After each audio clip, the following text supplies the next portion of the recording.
నమస్తే అండి. Welcome back to my channel Meenu's kitchen and tips. ఈ వీడియోలో ఉసిరికాయ నిల్వ పచ్చడి ఎలా ప్రిపేర్ చేయాలో చూద్దాము.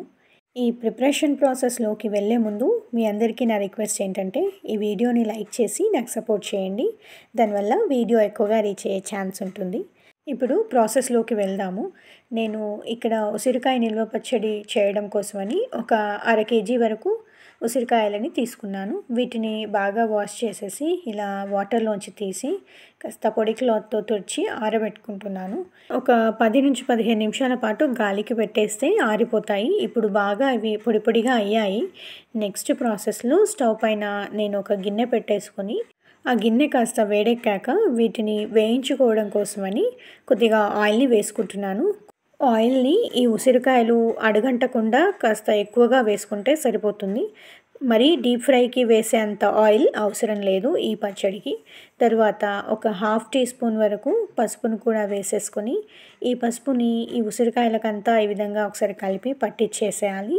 ఇవి మంచిగా సాఫ్ట్గా కుక్ అవ్వడం కోసమని దీనిపైన మనము గిన్నెలో వాటర్ వేసి పెట్టుకోవాలి. నీళ్ళ మూత అంటాం కదా, అలా పెట్టేసుకుంటే ఈ ఉసిరికాయలు కూడా చాలా సాఫ్ట్గా కుక్ అయిపోతాయి. ఈ ఉసిరికాయలు మగ్గేలోపు నేను ఒక పెద్ద నిమ్మకాయ సైజ్ అంతా చింతపండుని నానబెట్టుకుంటున్నాను. అయితే తొందరగా నానడం కోసం అని చెప్పి కాస్త వేడి నీళ్ళు యాడ్ చేస్తున్నాను. సో దట్ ఫాస్ట్గా నానిపోతుంది. లేదంటే కాస్త అర్లీగా నానబెట్టుకుంటే సరిపోతుంది. ఇప్పుడు మనం ఒకసారి నీళ్ళ మూత పెట్టుకున్నాం కదా, మూత తీసి చూద్దాము. ఈ ఉసిరికాయలు సాఫ్ట్ అవ్వడం స్టార్ట్ అయ్యాయి. ఇవి అడుగు అంటుకోకుండా అన్ని వైపులా బాగా కుక్ అయ్యే విధంగా మనము ఈ విధంగా ఒకసారి బాగా కలిపేసి మళ్ళీ మనం మూత పెట్టేసేయాలి, నీళ్ళ మూత. ఇదే విధంగా మూత తీస్తూ పెడుతూ ఒక 2-3 సార్లు చేయాలి. ఈ ఉసిరికాయలు బాగా సాఫ్ట్ అయ్యే వరకు ఇదే ప్రాసెస్ రిపీట్ చేస్తూ ఉండాలన్నమాట. ఇప్పుడు నేను ఇక్కడ చాక్తో నొక్కి చూస్తున్నాను. మీకు అర్థమైపోయింది కదా ఇవి ఎంత సాఫ్ట్గా కుక్ అయ్యాయో. ఇప్పుడు మనం ముందుగా చింతపండు నానబెట్టేసి పెట్టుకున్నాం కదా, దాంట్లోంచి కూడా పల్ప్ అంతా తీసి ఇప్పుడు దీంట్లో వేసేయాలి. ఈ చింతపండు పల్పు వేయడం వల్ల ఉసిరికాయల్లో ఒకలాంటి ఒగరు ఉంటుంది కదా, అది తెలియకుండా పులుపు పట్టుకుంటుందన్నమాట ఉసిరికాయలకు. అండ్ ఈ ఉసిరికాయలు పచ్చడి పెట్టాక ఎన్ని రోజులైనా సరే ఇదే విధంగా ఫస్ట్ డే ఎలా ఉంటాయో అలానే ఉంటాయి, చాలా సాఫ్ట్గా.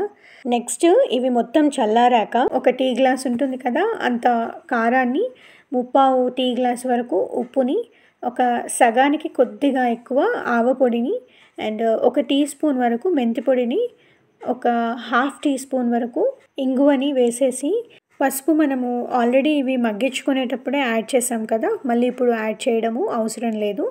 వీటన్నిటిని మనం ఉసిరికాయలకు పట్టే విధంగా చక్కగా కలిపేయాలి. అయితే మనము నీళ్ళ మూత పెడుతున్నాం కదా, ఈ పచ్చడి ఎక్కువ రోజులు నిల్వ ఉండకపోవచ్చు అని మీకు డౌట్ రావచ్చు. కానీ అలా ఏం ఉండదు.